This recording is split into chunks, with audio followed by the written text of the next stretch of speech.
This is the May 12th, 2014, and this is the Independent Nation show.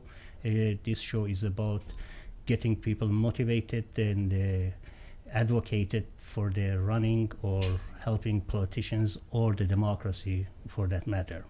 Tonight we have two interesting guests.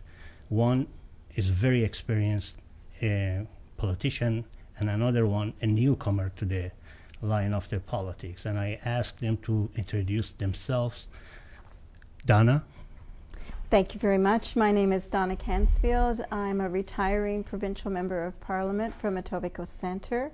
I have served there since 2003, so that's just about 10 and a half years. And prior to that, I was a school trustee for the Toronto District School Board.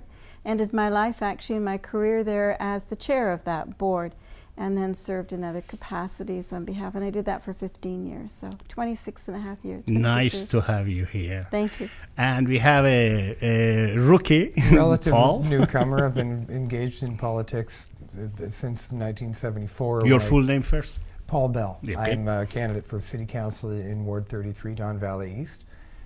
But I have been engaged in politics since 1974 when I campaigned when my stepdad ran as a Conservative in Sudbury under Robert Stanfield. So I'm a newcomer as a candidate, but I'm not a newcomer to politics. That's great. So you have an idea what it is about. Well, you don't enter the game if you don't have some idea what you're walking into. It's not like I'm walking off a basketball court. That's great. Because this show is mostly about getting people to understand what it takes to get into the politics, I want to ask a couple of questions. Let's start with you, Donna. How did you start it? One day you woke up and said, I want to go to politics. How it started? It wasn't, I was not involved in politics at all. Actually, it was our daughter's grade 8 graduation, and we were going on a family trip. There had been a teacher strike, and they kept changing the date that the children would graduate. So we had to keep changing the date we were leaving on our trip, to the point that it got very frustrating for me. So I decided to go to the school board and listen to what they had to say. And to be honest with you, I just simply wasn't appreciative of the approach that they took and said, I think I can do a better job. And so I spent the next year going to every board meeting, learning what I could learn. And then I ran in the next election, and I had no political experience. So they speak, you took the matter in your own hand to go ahead. If they cannot fix it, I am going to get involved. Well, it wasn't even so much the fixing it was the approach they had taken, and I thought that wasn't particularly representative of how parents might feel. It might have suited the structure within the board at the time, but it certainly wasn't something that appealed to And what parents. year was that? 1987, and so I ran in 88. I had a couple guests, recent school trustees here a month and a half ago, and the whole show was new to me about their functionality and their job. One of the items that really struck me was their salary. They were making, as they claim, something around $24,000. I don't know how much in that time was the salary, but I'm just wondering why a person wants to put himself or herself in that situation to put that much work for that little amount of the money. It depends on how you approach the job, and it is a job. So if the function is to look at the school board from a policy perspective, and the role of the board is policy, and virtually their main objective is financial, they have to balance their books, it's required under the law, then that's one approach.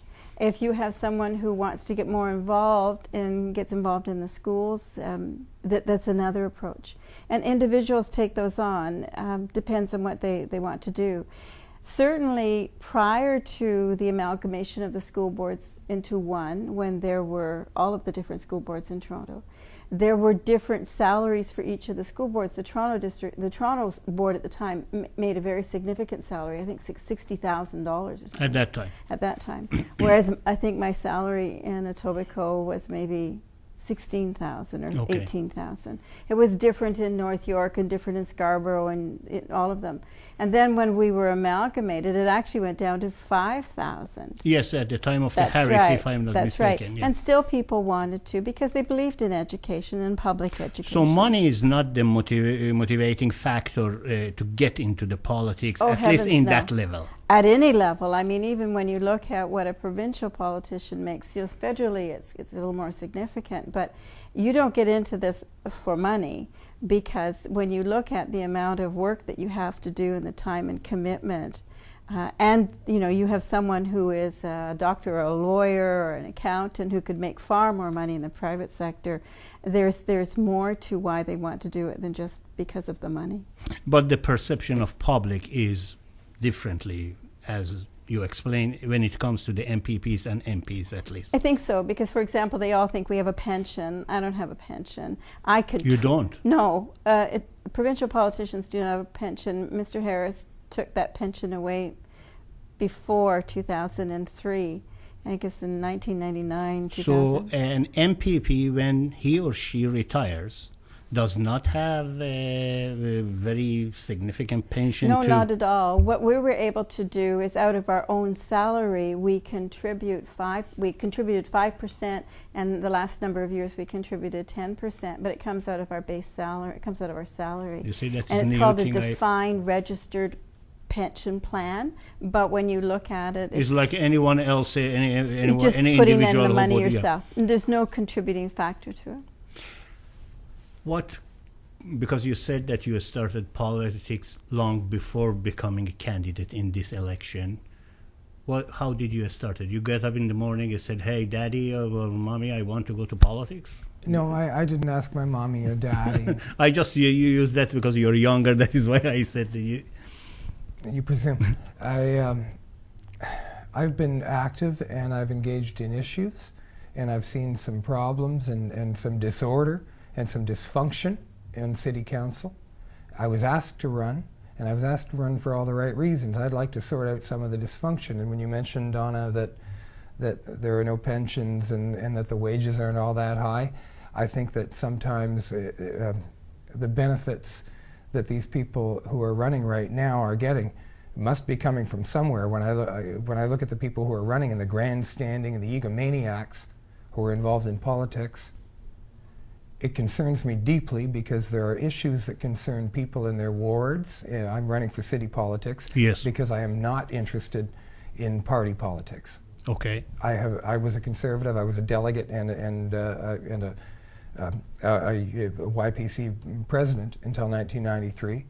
The party lost their way, and they lost me. I was provincially or federally? Federally. Federal, okay. When the party lost their way, they lost me. I was a part of the exodus that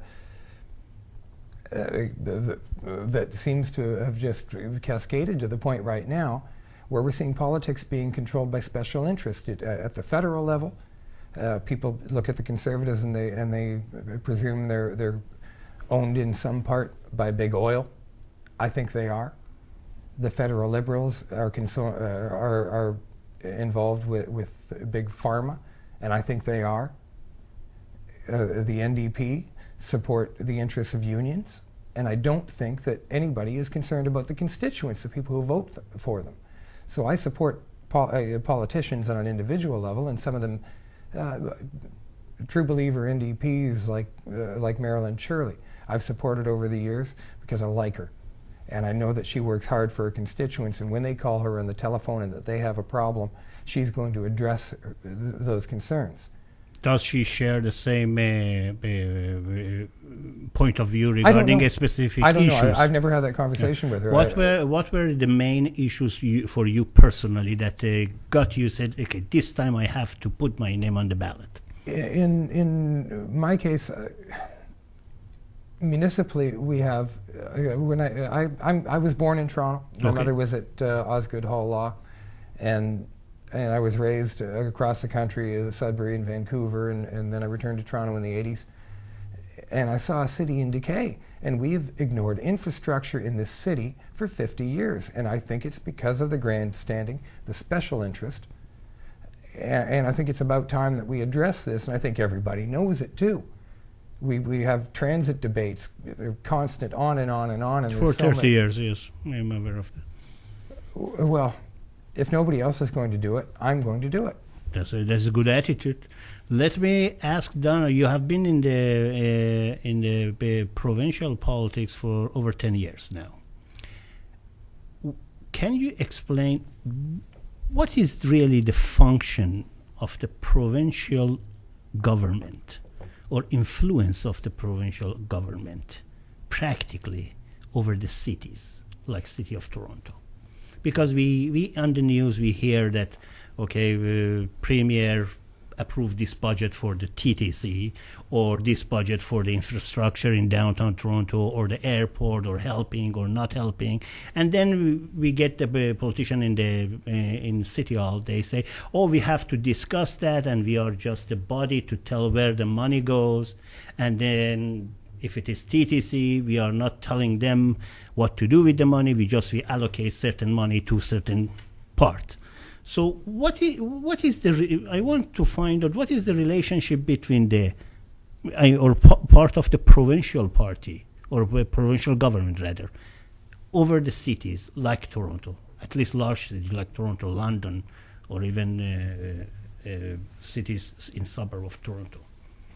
So if you look at the municipalities, they have a very strong relationship with the provincial government, in as much as they have policy directives that come, broad policy directives, the Green Belt, for example, intensification, very large policy directives under which they help develop their own municipal planning. And that municipal planning is done from the ground up, or it's supposed to be done in consultation with their constituents.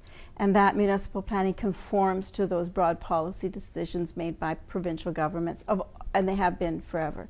The City of Toronto is different, though, because it has its own City of Toronto Act, which they asked for, and it was given to them by the provincial government, that gives them far more governing power over many more issues than other municipalities.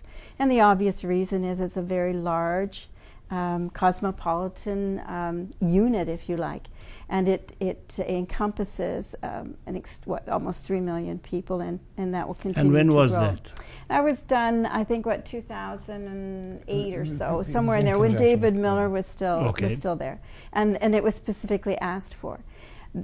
So every municipality does an official plan. They make the determination of how that city will grow, what they will do to sustain and maintain that city, whether it's through transit or whatever. Provincial governments then give them money. For example, they get some money for the gas tax, and that goes towards transit. I was Minister of Transportation, so we would give money to the city, who would give it to the TTC, and the TTC would, for example, purchase buses with it, different kinds of buses. As you know now, the accessible buses in particular was an initiative that they undertook. We give the city, for example, for the subway, the York subway, $600 million for the subway out to York and ultimately, hopefully, beyond to Vaughan. And that was matched by city money and by federal money. So it's like a joint venture. There's a number of initiatives that take place. There was a huge downloading from the previous government to the municipalities. We've uploaded some of those to the provincial coffers again. Drug benefits for welfare recipients used to be paid by the city. We've uploaded that. So there's an association called the Municipalities Association, and they came together with the provincial government and looked at their funding models and what actually were provincial responsibilities and what were municipal responsibilities. A good example is housing. So rather than be prescriptive of what kind of housing should take place, the Toronto Housing Authority was formed and continues to exist.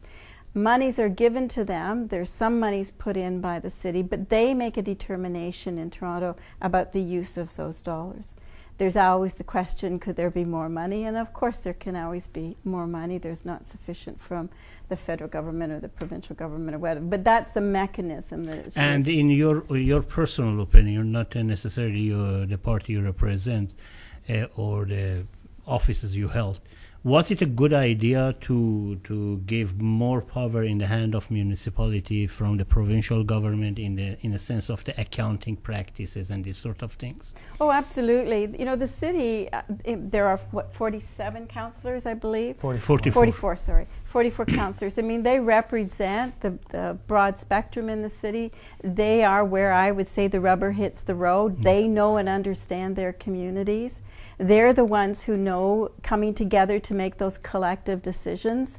At times they're difficult decisions because you're right, 44 people coming together and not everybody agrees, so you have to build consensus and a work. There's that famous, there's no I in team. It is a team effort. And that's one of the hardest lessons to learn in politics, I think, for folks, is that you must learn to play nicely in the sandbox and get along with one another if, in fact, you want things to move forward. But the City of Toronto is an incredible city, and it deserves to have the responsibility to govern itself, and that was given to them to do so. That doesn't mean that there still isn't more that the city and the province can do to work together. Of course there is. That doesn't mean that there aren't new initiatives that they can undertake or things that they can do better. I'll give you a good example. There are 45 service managers in the province of Ontario that manage the housing for social housing. From the provincial No, government. from within the municipalities themselves. So they're the ones who make the decision about who does what with housing. The only decision on top of that came down from the province as a requirement for that funding was that women who are in violence get a first priority. And then other priorities are determined by each local municipality. The government doesn't make those other decisions. So it's how do you work together to, put out what's best. Doesn't mean it's perfect every time by any stretch, but that's the joy of looking at government and the democracy, certainly from my perspective, is you continue to get better at it. Of course, you see your flaws and then you learn from the errors or mistakes. Paul, after hearing what Donna said, how you envision the city of Toronto if you had, let's say, if you were in a position that neither money or decision making wouldn't be an obstacle, how would you envision that? If money or decision making it was all on your hand and you had no problem, like you have a magic wand, and you wanted to see this city tomorrow, how would you envision I don't that? even know if that's a question. No, I want to see, because you saw all of these issues as a younger, I see you as a younger, fresh blood into the politics. Then allow me to you respond must to have some a of what Donna is vision. saying, You want to see certain flaws to go away. What is absolutely. Donna's referring to what a joy it is and how we're getting better. I think actually, with the dysfunction that I see, we're not getting better. We're not building transit. Our infrastructure is failing, continuing to fail. We're serving the wrong people. We're condensing all of the development in the city into the core, and it's at the expense of North York, at Scarborough, and Etobicoke, because we can't get it together on transit. The idea that you play nicely and you refer to it as a sandbox, it's not a sandbox. For crying out loud, it's city council. If you look at them, they are like a sandbox. The way they do it. Well, it ought not to be a sandbox. They shouldn't be, yes. It ought to be a bunch of professional people doing their jobs, and you do your homework. And I've been working together with Arthur Smitherman and John Papadakis, and what we do in our private time is we yell at each other in private about what the best options are, about how we're going to fund transit, how we're going to build these subways, and how we're going to get the money, and not take it to City Hall and scream at one another and grandstand. It's embarrassing what's happened. The city... Let me rephrase my question the other way. Let's say it is 27th of October or 28th of October. You're elected as a councillor. I've got 2 weeks to get together with my fellow councillors and table a budget. Okay. We will have done the work. There will be a group of us who are going to be able to so present. you have some sort of the coalition that working with you at this I've time. invited virtually every councillor on council and virtually every candidate. I mean, it's just a question of how many emails I get and how many phone numbers I can get to engage in discussion. because I think the important thing to do is to be prepared when we're sworn in December 1st, is to be ready to table a budget that's going to further the development in the City of Toronto. And And transit is the first one. yeah, let's eliminate. Well, of course it is. It's, when you look at the polls, the Toronto Star recently has been polling every single ward, and in every single instance, they come up with transit as the #1 priority. We got to deal with it. Everybody knows it. They got to get to work. They don't want to stand in the cold waiting for an LRT. And when I look at the LRT plans, in my ward, the Shepherd subway ends at Dunn Mills. Yes. And the notion... It's supposed to go all the way to... Of course it is. And the notion that people should walk up a bunch of stairs and stand there in the cold waiting for a shuttle bus, it's just absurd, and everybody knows it's absurd, but the argument is that we can't afford the subways. Well, if you're going to amortize infrastructure spending over the price of or the duration of the time it takes to build it, I think that's wrong-headed. You look at subways are going to have 100 years plus durability. LRTs aren't. We'll be having the same conversation in 25 years. It's a Metrolinx plan that they're talking about. And I'm hearing Hudak now talking about Metrolinx taking over Toronto Transit. Well, I think it's a stretch of the imagination to think that the Premier is going to sell to Kenora and Windsor and Sudbury, Timmins, Cochrane, Atikokan the notion that they should be paying for Toronto Transit. As much as we'd like to think that here in Toronto, it ain't going to happen. So the TTC has to remain. The TTC has to control transit. And that means we have to find a funding model. There's money available for the feds. There's money available from the province. We have to find some ways to cut some waste. John and Arthur and I have screamed at each other a few times about different ways to do that.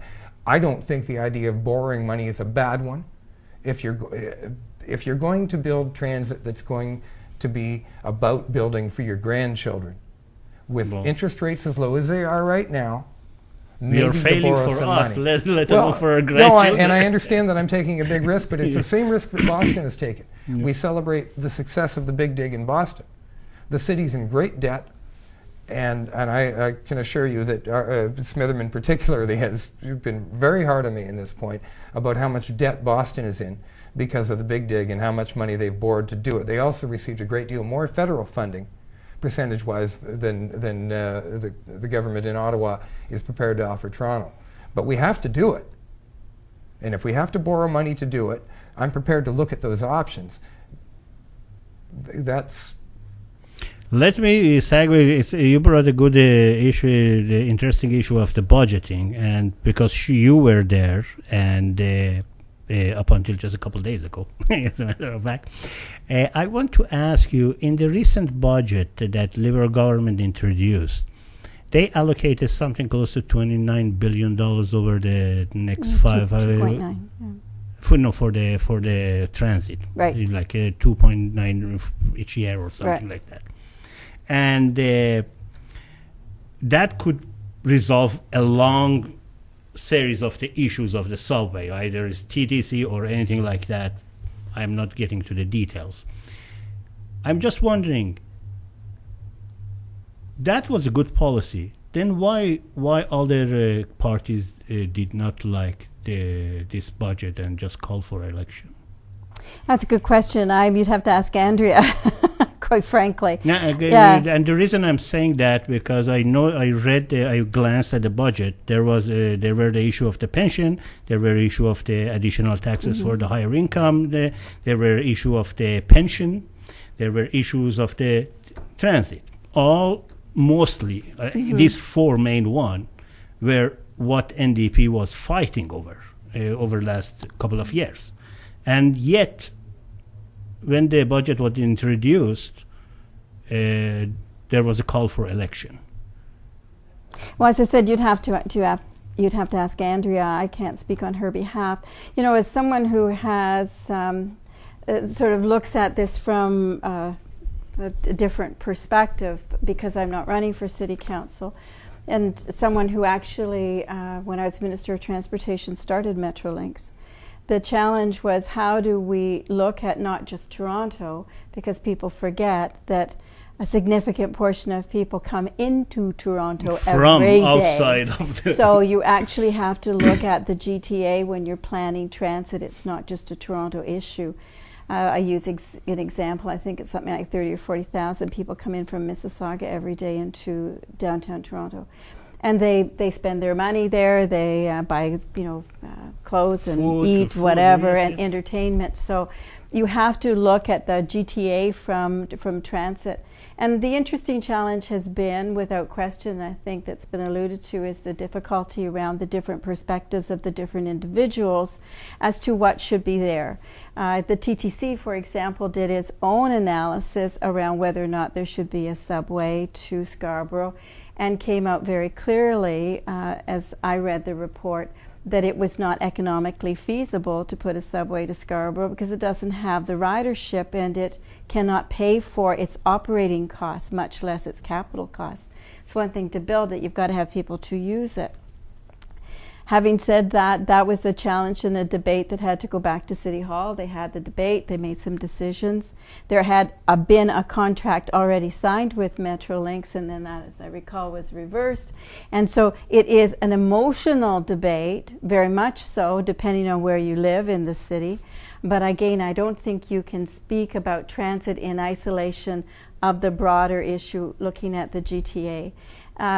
It's when we started, interestingly, with Metrolinx, I really felt very strongly that there should be no politicians on it at all, because remember, the first rule of politicians is to get reelected, and so they tend to look at their own jurisdiction. Yeah, keeping their job, but also representing their own jurisdiction. So it's really hard for someone outside of the City of Toronto to look at a Toronto perspective and vice versa from the other places. And given the isolation of Toronto, I mean, they've got a lake on one side and they're surrounded by the other municipalities. They really must work together in order to move transit, because you either move at 401 or the Don Valley and the QEW, right? The Garden. You don't have a lot of places where you can move people in this city in terms of large roads. You've got the 427 on one side, and you've got a bottleneck on the other side in the Scarborough, where there will be the 407 and some arterial roads in the future. Well, I want to share you. I mentioned that previously in our program about 30 years ago when I came to Canada and landed in Toronto, of course. I remember within the first year or two after I started to understand English, still I am a lot of catching up to do. The issue of the transit and the TTC was always on the news. And 28 years. I'm talking about 20 years ago. I'm talking about 88. Something like that.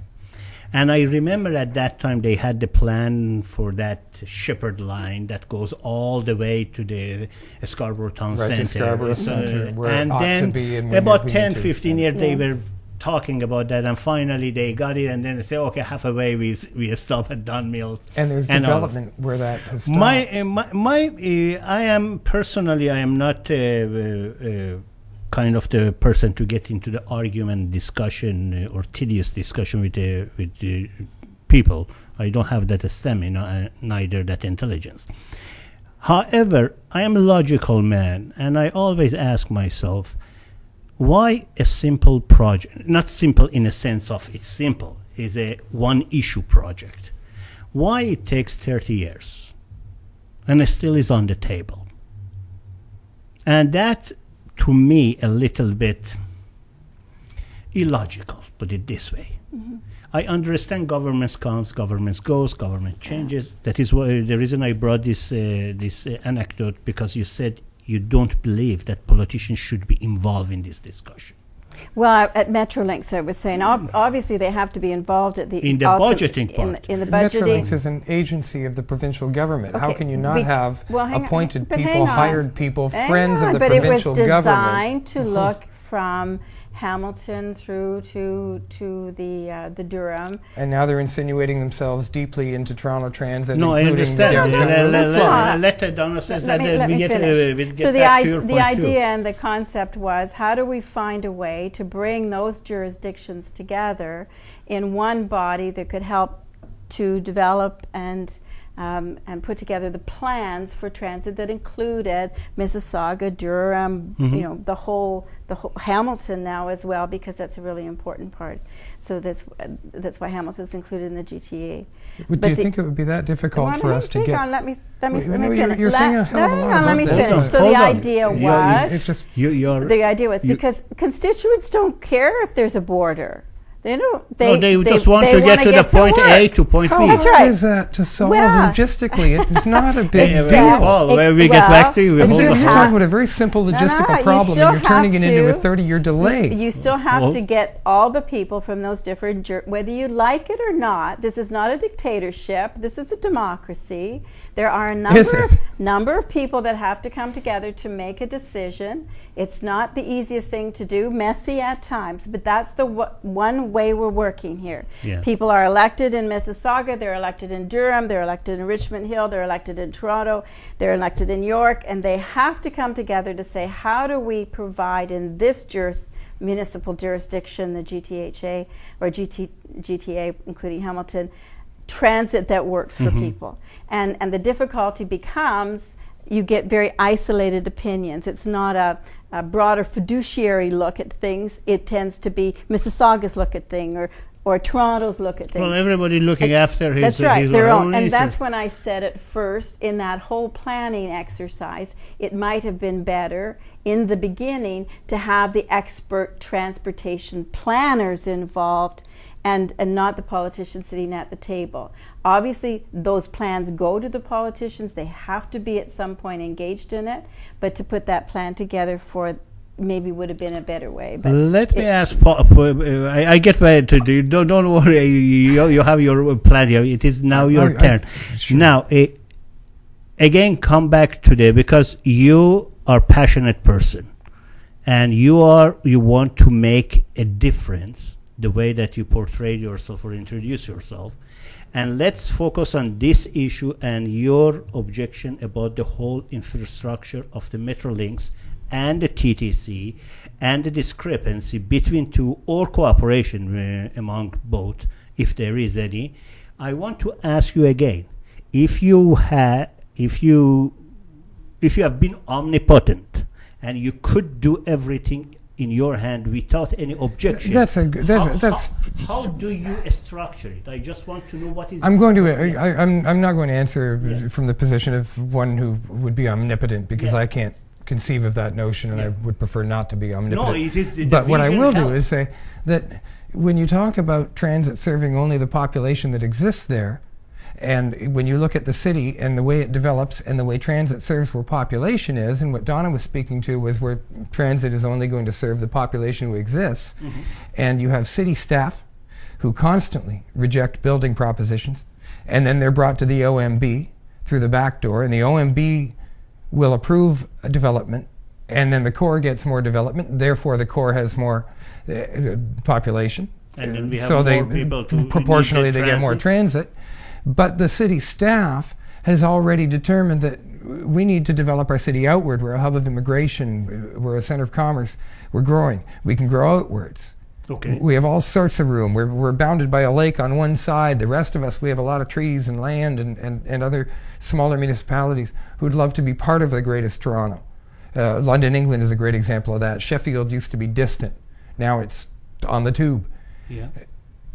If you were to build subways, you see development. Everywhere there's subways. When you mentioned the Shepherd Line. Yes. When you go to Don Mills Station, you see nothing but development. Brand new condos, cranes in the sky. And if you're to run that subway straight through to Scarborough Centre, you're investing in the future of Toronto. You're investing in the GTA. You're not ghettoizing areas of Toronto by cutting them off from proper transit. You can't rely on an LRT to get you somewhere. Now, that's fine if you're coming from Hamilton, or if you're coming from Burlington, you jump on the GO train. I think Metrolinx has done a great job with regional transit, but it's got to stop there. The GTA is the GTA. We have to. So you have some objection in the interference of the Metrolinx to the GTA? Oh, absolutely, I do. That was the point. It's not necessarily the interference. It's the insinuation. In the sense of amalgamating with it. Well, amalgamation happened, and there are a lot of people who wish it hadn't. There are a lot of people in Toronto, in the downtown area, who reject the notion that the GTA even exists. They still consider themselves Toronto and North York, Etobicoke, Scarborough are something other to them. Well, they're not something other.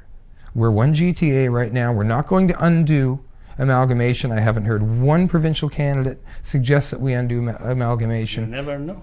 There'd be some traction for it if somebody did suggest it. I know that. But that's not going to happen. So until such time as that legislation is introduced, we have to accept and work within the confines of amalgamation, which means what's best for downtown Toronto has to also be what's best for Scarborough, Etobicoke, North York. And that's okay. Just on that, I think you're confusing what I said. So you're right. You've got Toronto, and Toronto is now comprised of Etobicoke, the former city of York, North York, Scarborough, yeah. right? Fair enough. But the GTHA is Hamilton, Vaughan, York. It's Durham. Where does Toronto cannot GTHA come from? It's Why are we now always the Greater Toronto Hamilton? I mean, is that some kind of lazy speak? No, it's not.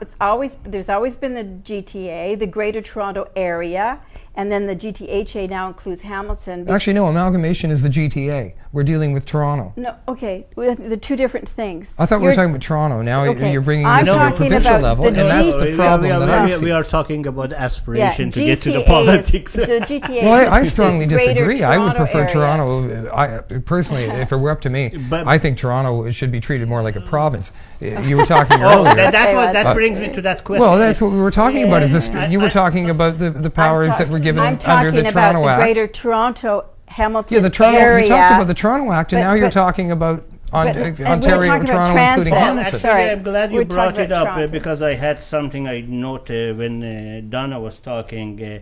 We witnessed when the Toronto became amalgamated to GTA, and there were some talks about separating is like, as you said, like a kind of the province, and even as we speak, part of the North Ontario talks about having the North Ontario like North Dakota.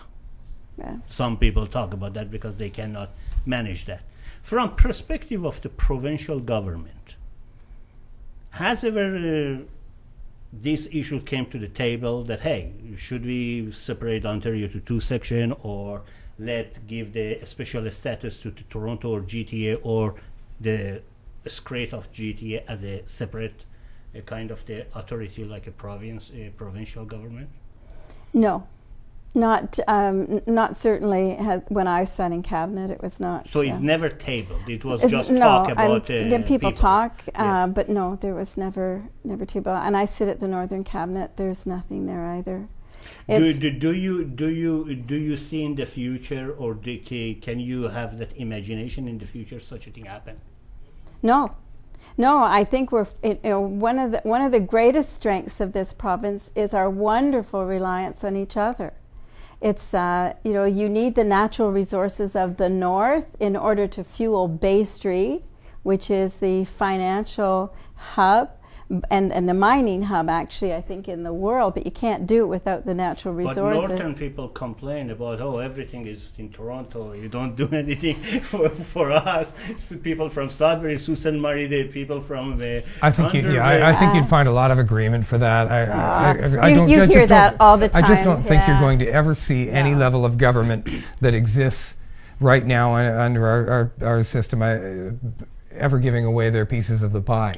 I see different challenges. Not as a form I don't of the even cake. think No, I it's- quite understand. It's not pieces of the pie. Northern I Ontario don't want to has entertain different this challenges. because I like it the Don't way interrupt it is. me. Northern Ontario has different challenges than Southern Ontario. In fact, the Golden Horseshoe has its own particular challenges regarding immigration. We're a hub of immigration. That's not the truth in Timmins, Sudbury, Cochrane, and Kapuskasing. So we have different challenges. We need to be able to address those different challenges by introducing different legislation to support the people who are coming here who aren't going there. Well, what I meant, it was not just put a carving knife and cut it. No, of what course I not. said about the allocation of the certain responsibility as a separate entity, the same way that they downloaded some of the responsibility to the city of Toronto. I think jurisdiction. That way- I think we do need to define our jurisdictions a little more closely than we do right now. I think we do need to see the GTA, the GTA and the Toronto Act is a good thing.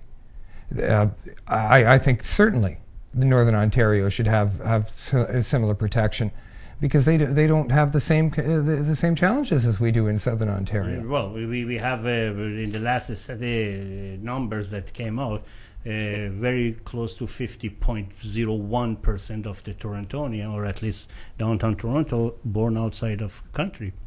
So we have that challenge here. There is no doubt about that. And that's not the case in Hearst. Let's get a little bit rest of the transit, and a little bit calm down about this very hot issue that everybody talks about. Let's talk about this election, both municipally, provincially, and now yesterday that there was 2 by-election federally was called into. It was 4 actually. It's supposed to be 5. I think Mr. Harper still is in mourning for Mr. Flaherty. Well, there's 6 months before they need to call that. I know, but they could save taxpayers money for doing all of that Not at the same paying time. But that is my opinion. And now, so we have 2 of the 2 ridings in Toronto area that they will have 3 elections coming. Now, you are an experienced politician. Can you give me a little bit of your outlook about all of these 3 elections? Or at least provincial and city. You know, it's interesting because when we first came in, one of the challenges we had, and I can remember because it was 2003, and Mr. Eves was one day it was going to be election, then next week it was going to be election, then it was going to be next month it was going to be election. And it's very disconcerting when you have no idea, and especially if you want to get a campaign office up and going and there's costs that are associated. And I do know some candidates who fell victim to some of the real challenges around campaign funding because of those reasons. So we put in place that on a fixed date every 4 years there would be a provincial election for that reason. And then, of course, we were in a minority situation, so you're at the pleasure of the opposition as to the timing. But it is difficult. I mean, you think about the 3; it's confusing, and when you look at the issue around apathy, and there is a fair amount of that, and when it comes to elections, absolutely, it's really quite concerning. And then you get to the point where people will have a deluge of material that will come to them, the robocalls, you know, the knocking on the doors, and finally you just sort of say, like, go away, I've had too much. So it's a real challenge. There was a suggestion I heard on the news today that maybe Mr. Harper was putting a cat amongst the pigeons by calling this election. You never know. You never know what you can't read the minds. No, I have no idea. But ultimately, he has to call the others within 6 months. I understand the issue with Mr. Flaherty and because of his passing, and the suggestion was that it was too soon. But I also recognize by-elections are very expensive. But there's no question in my mind that it would be very confusing for all of those folks, and especially since some of the people who would have been running for councillors are now running federally. Well, if I reside, let's say, in Toronto Trinity, Espadina, and in the morning someone called me, knock on my door for the municipality in the noon, someone from provincial, and in the afternoon someone from federal, I get fed up, and probably some of those people and it's the phone calls, it's the constant phone calls, of course, as well. There are. And then add the literature. And Paul. But do you blame the parties for not calling the election soon enough, or do you blame people? In the case of Olivia Chow, I think it's fair to criticize her for leaving one job at City Council to run, to follow her ambitions and go to Ottawa, and then to quit Ottawa, causing a second by-election, to follow her ambitions and come to run for mayor. And now we see a by-election there. I actually have a great deal of respect for Adam Vaughan on this one, and I disagree with him philosophically on just about everything. and I have not enjoyed most of its commentary over the years. We just have by-election because Mr. But I know I'll give him credit Ray for this. left the job. when Adam Vaughan was running for his first term, I remember him talking distinctly about term limits, and I believe strongly that we need term limits for City Council. In City Council. Absolutely. Okay. Well, frankly, everywhere. Yeah. Once you get entrenched, and you can, especially City Council, where you see councillors being re-elected at a better than 90% rate. I don't know a politician with a 90% approval rating. There's a problem with the system when they're being re-elected at a 90% rate. Well, Vaughan talked about term rates. He said 2 terms and out. Well, he's got an opportunity now to run federally, and I wish him all the best, in that. But to his credit, and to Mary Margaret McMahon, who in the Beaches, again, with whom philosophically I disagree on just about everything, but at least they did too, and they want well, to move I on. Personally, I quite like the woman, and I think she's a class act. And she has imposed a term limit on herself. She proposed a motion to City Council last year to discuss the possibility of term limits, and it was voted down so quickly, and a handful of people might have supported it, but it is very clear that you're never going to get councillors to vote themselves out of work, yet they're going to be re-elected at a better than 90% rate. And as a fellow who thinks he could do a pretty good job as a city councillor, knowing that with a 90%, I mean, I'm running against Shelley Carroll. She's a 3-term councillor looking for a 4th term. Twice in a row she's made noises about running for mayor. And this time, to her credit, 2 days after I signed my nomination papers, she signed her nomination papers. So she declared that she's going to defend her seat. But we've got to stop this madness where these people become entrenched. I don't know how long was Howard Moscow on council? Well, 30, something like 31, that. 32, yeah. He is an icon. Yeah, and I'm not suggesting that any of these people are guilty of anything nefarious. Well, there is just another side to this argument, that there is experience, why not use them? But again, it's not for me to decide. Let me run a couple numbers when both of you mentioned about the term limit and running. As I said, I am a little bit of the nuts when it comes to logic and numbers and figures and facts.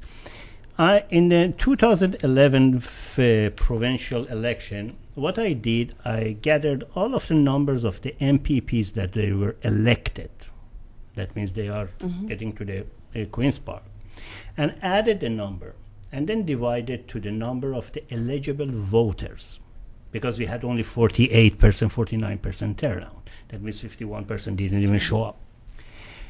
The numbers are very disturbing.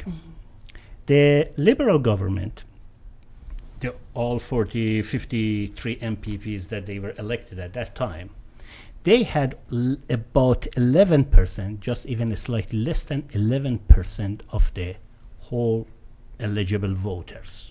Not 11% of the people who vote, 11% of the whole eligible voters. And then I added all of the 107 MPPs together and divided to that eligible voter 8.99 something. And I found out 22.75%, less than 23% of the eligible voters are sitting in the Queen's Park. The same numbers or similar numbers is applicable in the federal. For instance, majority government, conservative government, has only 18% of the eligible voters across Canada.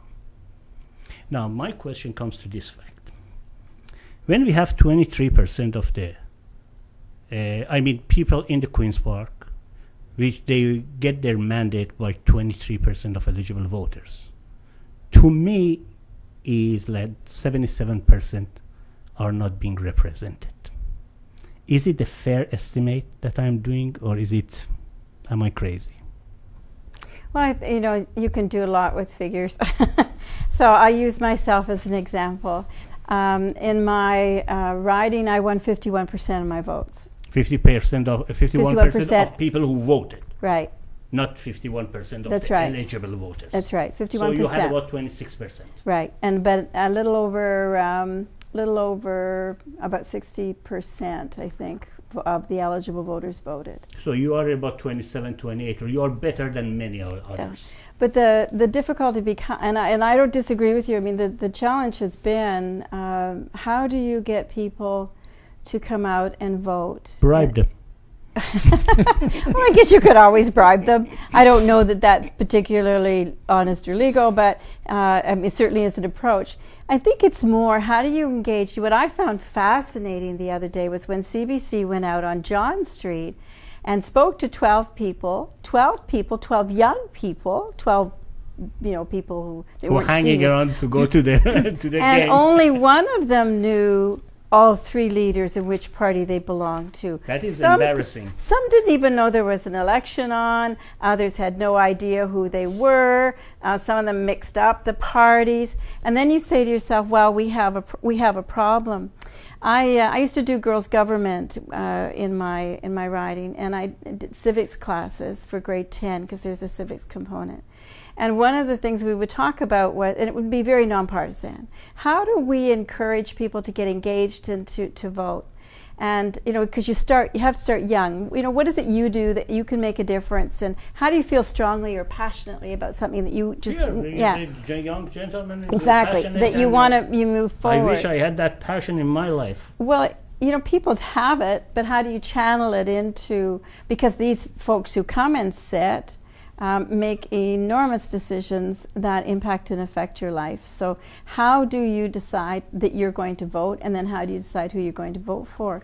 It's a really serious problem. I know LEAP, which is involved with women.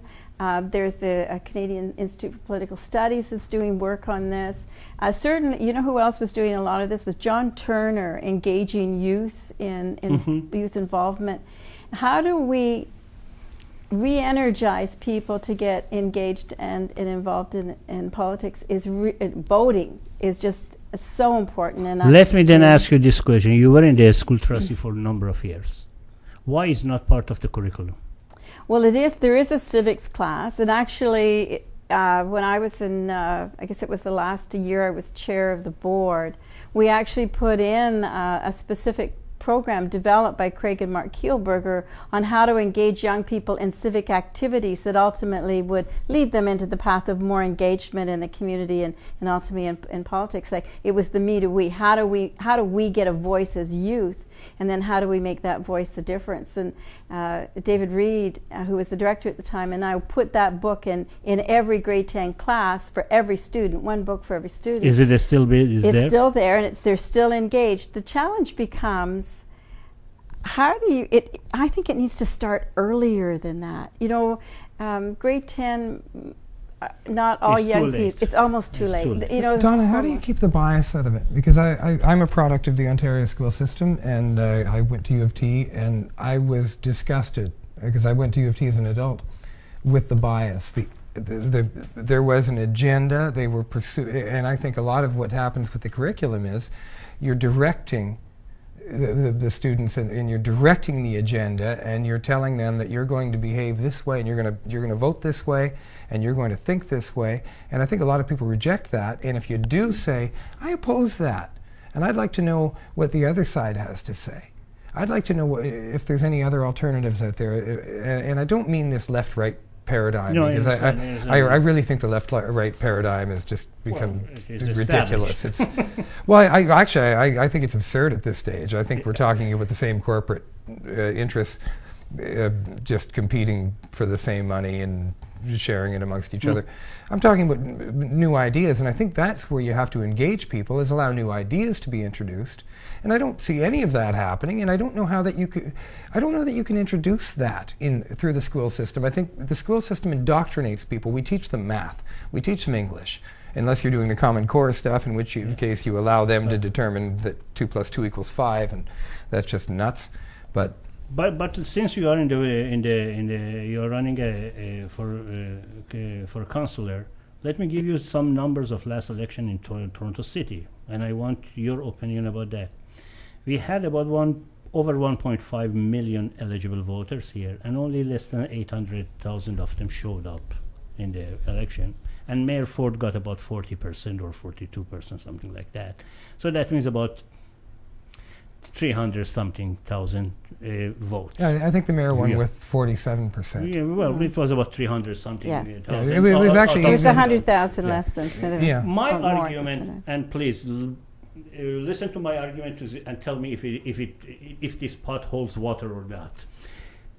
About 4 months ago, my colleague and I sitting here, and he brought the issue of Rob Ford, and I said, well, Rob Ford get re-elected regardless. And he asked me why. I said, numbers. If we assume 800,000 again show up for the vote in this coming election in October, and if Rob Ford has his own base of 30% or 40%, that they don't give up on him, that means he will have about 270,000 minimum if he gets 30% of the votes. And then, since we have John Tory, Olivia Chow, Ms. Stintz, and they are very prominent people, and if they fight amongst each other and divide those share of votes, of the remainder of the votes, none of them reaches to 270,000. That was my argument. And since we have the first past the post system, of course he will be elected. Am I making sense, or is it If there's a question there. Yes, the question is, do you agree with those numbers? Because you said that you are running and you were supporting some of the policies of the Rob Ford. Do you think these numbers... I support Rob Ford's policies, and I like the man, and I support the mayor, and if he's reelected, then he's the mayor. And these numbers, do you think these numbers is realistic numbers to think about it at this stage? Well, I think at this stage, anybody who's running against Rob Ford and concerned that he's not that they can't defeat him and they want to, or if somebody wants to run a better candidate, because people look at Rob Ford and you can play with the numbers all you like, but the fact of the matter is he's been a good mayor. He's addressing his personal concerns right now, and if he chooses to come back, he's going to run, and he's going to be a factor. He hasn't gone anywhere. Well, no, right now he's addressing some personal concerns, and my concerns for Mayor Ford right now are at a personal level. He's addressing some very deep personal issues, and the way that the city is treating him, I'm appalled, frankly. I think right now what we're doing is we're sending a message to anybody who admits and recognizes that they have personal demons that they need to fight. We're telling them that we're not going to let it go. You're not welcome here. So regarding Rob Ford's... Paulie, on 27, we will see the actual consensus of the people, actually. Well, exactly. On October 27, people are going to determine who's the mayor. I support Rob Ford, so I hope he comes back and fights and my wins. point was not just Rob Ford. My point was the numbers. Because if we have the voters' apathy, that half of the people don't vote, provincially, federally, or municipally, then our problem is not necessarily who is in the power. But that's not the fault of the politicians. That's not the fault of the schools. That's the fault of the people. People who don't participate. Yeah, get in the game. Become an engaged, informed public, and participate. That is why we are trying to do from our that is the capacity I can. As a person running against a three-term incumbent who has a better than 90% chance of beating me without even campaigning, I would prefer an engaged, informed public. I would like to have a debate every night of the week. But they don't provide that for you. Well, it's not a question of whether they provide it. I can't provide it for myself. I can't call a debate. And I'm certain that Shelley Carroll can't call. No, actually, I can't. Other people have to invite me to a debate. I can't call a debate. And nor can Shelley Carroll. No. And I think she'd be delighted to debate me too, because she's strong in her convictions. And then the people of Don Valley East would be able to determine who they would choose to best represent them. But as it stands now, name recognition and incumbency determine the outcome. So I don't go into this with any delusions. On that note, we are getting to the end of the program. We have only 1 minute, so I can give each one of you 20 seconds or 30 seconds to give me the final thoughts for your constituents, for the people who see you, the people who can hear you. Let's start with Donna. Well, thank you. I guess I'd like to say thank you to everyone who has been so supportive over my political career. I have unabashedly will say it has been a joy. I feel very blessed to have been able to be a politician in Etobicoke Centre for all of those years and to have been engaged. It is very much a time when you work together with your colleagues from all political stripes to make good things happen in the province and even in the city. I'm not as well versed of city politics, but I encourage people to get engaged and to have the same experience that I've had municipally, as a trustee, provincially, federally. You know, I think it's one of the most important things we have in this country, this democracy, is the freedom to vote however we choose to, but the right to vote, and therefore I say the obligation to vote. And so we need to have some better education to inform people why this is so important and what a difference it can make, and that they can be one of those people. That's the best of all. You don't have to have a string of PhDs. You just have to be a Canadian citizen, passionate, engaged, and over the age of 18 to make a difference and get your name on the ballot. And I say kudos to all, to each and every one of them. Thank you. And Paul, last thought? I completely support what you just said. And by the way, congratulations on 26 years. Thanks. And enjoy your retirement. Being a public servant is something that you've had to have some tough skin from time to time. Occasionally. But you've done a heck of a lot of good, and I know darn well that your intentions every day of your job have been for the betterment and to pursue what's important to you and the values that you represent. And I would like to do the same thing and ask people to get engaged and be involved and have an opinion. For God's sake, call me. I'm going to tell you my phone number, 416-698-8493. You heard it. Call me on the telephone and talk to me about issues. I want to hear what you have Best to say. wishes. Thank you, Donna. Thank you for both of you for coming in at this short notice, especially Paul. And I wish both of you luck in your retirement and in your campaign. And thank you for our audience. Thank you for listening and watching us. And please don't forget, participate, vote, volunteer, or become a candidate. Thank you and good night.